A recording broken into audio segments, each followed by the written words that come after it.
Continuando então nossa jornada pela confiabilidade humana, vamos dar uma olhada agora sobre as principais causas de acidente que nós temos relacionados com o erro humano.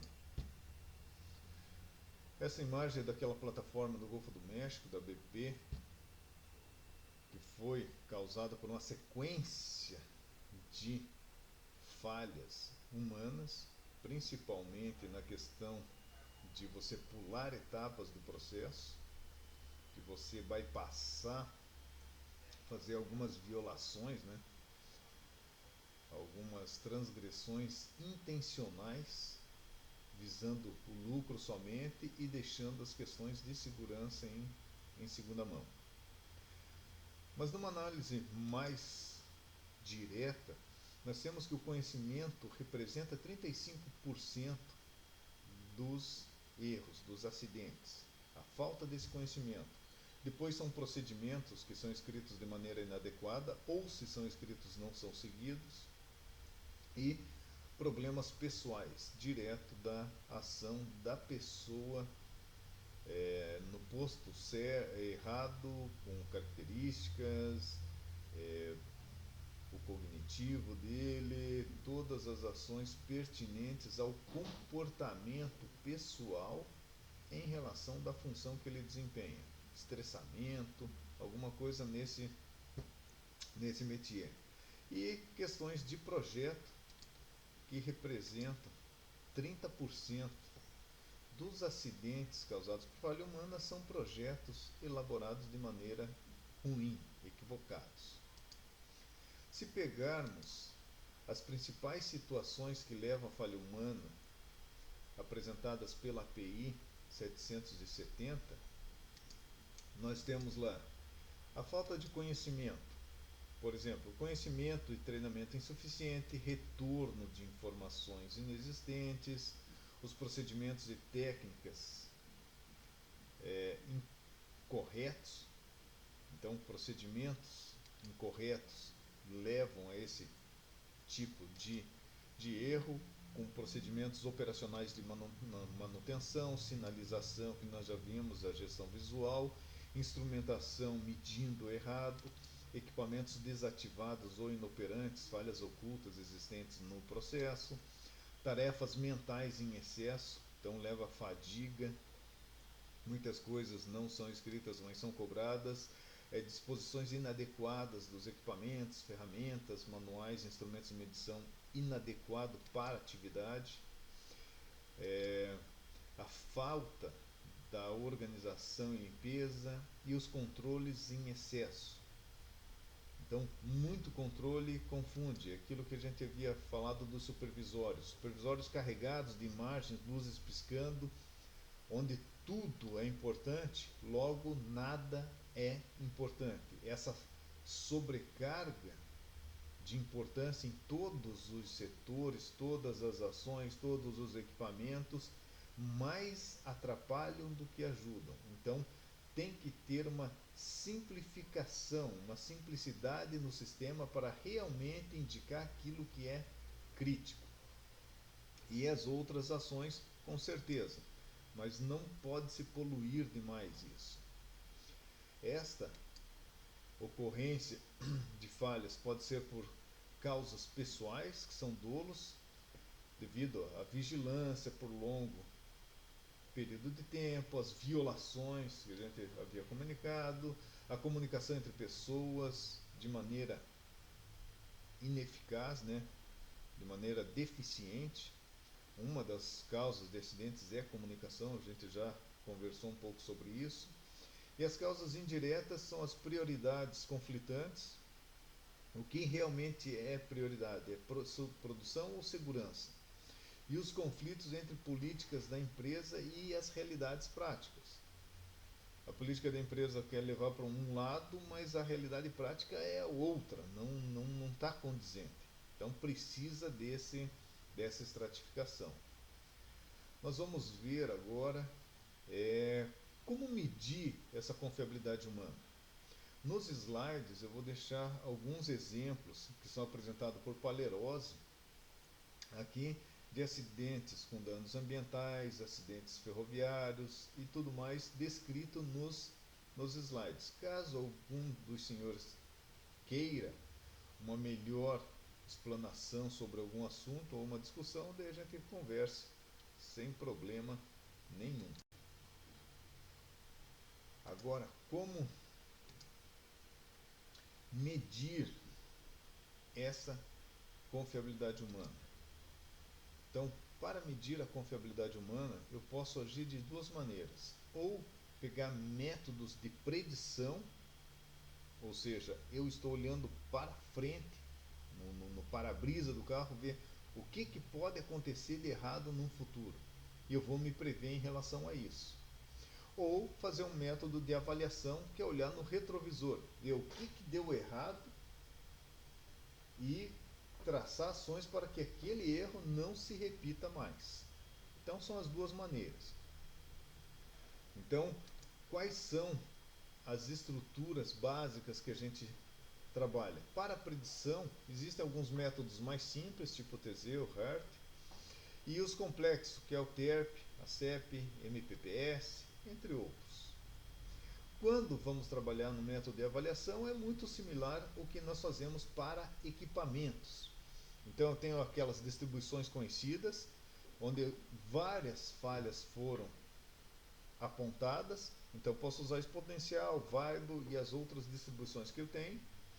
Ou distribuições incógnitas, onde eu tenho poucas ou nenhuma falha. Então posso usar uma distribuição binomial ou eventos binários, falha e sucesso, teoria das probabilidades, Markov, alguma coisa nesse aspecto para tentar fazer essas avaliações. A avaliação das falhas humanas, os métodos de avaliação que eu tenho, podem ser durante os períodos de aprendizagem para tarefa ou missões. Então é uma nova equipe, um novo atendimento, então vou verificar se eles estão crescendo em conhecimento, em habilidade naquela tratativa. As falhas têm que ser decrescentes nesse processo, porque a equipe está aprendendo e está melhorando a sua atuação. Ou na execução da atividade inerente à função. Nesta fase, a quantidade de falhas são aleatórias, excluindo as transgressões, que daí é mais um caráter pessoal, é mais difícil você conseguir mapear as transgressões. A quantificação das falhas humanas pode ser obtidas em dois processos, método de predição e método de avaliação, como havia comentado com vocês. Os métodos de predição, existem alguns métodos mais simples, que é o Teseu e o HART, que são mais fáceis de colocar, embora simples, é questionável, porque todas essas ferramentas são relativamente pesadas, né, para fazer. É você chamar o FEMEA de simples, né? E pode ser que não seja tão simples assim. E os métodos de predição, os métodos complexos, é o TERP, que é um clássico muito utilizado, a CEP, MPPS, Lean, Sharp, a Teana, a PIS, cada um com suas características. Para facilitar esse entendimento, vamos pegar assim, os métodos, comparando os métodos, os de primeira geração. Então, por exemplo, o TERP, ele trabalha muito em falha humana, operação, manutenção de acidentes. É de 1975. Ela já foi melhorada em alguns aspectos, atualizada, mas ela pega tanto falha em operação, como manutenção e análise de acidentes. Ela é bem completa e por isso que ela é mais pesada. Agora tem outros. O Slim, ele trabalha principalmente considerando a influência dos fatores de performance humana, podendo ser utilizado para falhas humanas em operação, manutenção e acidentes também. Mas ele leva esse fator da performance. Sharp leva a falha da cognição, interpretação e pensamento de decisão. Então, cada uma das ferramentas ela tem um viés, ela tem uma característica específica em função daquilo que está sendo buscado. Essas são as ferramentas da primeira geração. Na segunda geração, já surge a Teana e Cream. A Teana pega bastante falha de cognição, assim como o Cream, As duas são de 1996 e há muita similaridade na apresentação de uma e de outra. Elas basicamente fazem a mesma coisa, só que aqui muito forte na cognição. Então, a cognição do erro humano, da análise do método do erro humano. E aqui é mais na técnica que é utilizada. Temos também a terceira geração, que são as redes bayesianas, que são a inteligência artificial em relação à dependência entre os fatores humanos. Então ele faz uma rede neural de interferências entre um aspecto e outro, e não numa linha única de decisão. Então são aspectos mais complexos e tem dado bons artigos em relação a esse tipo de análise. E bons resultados também.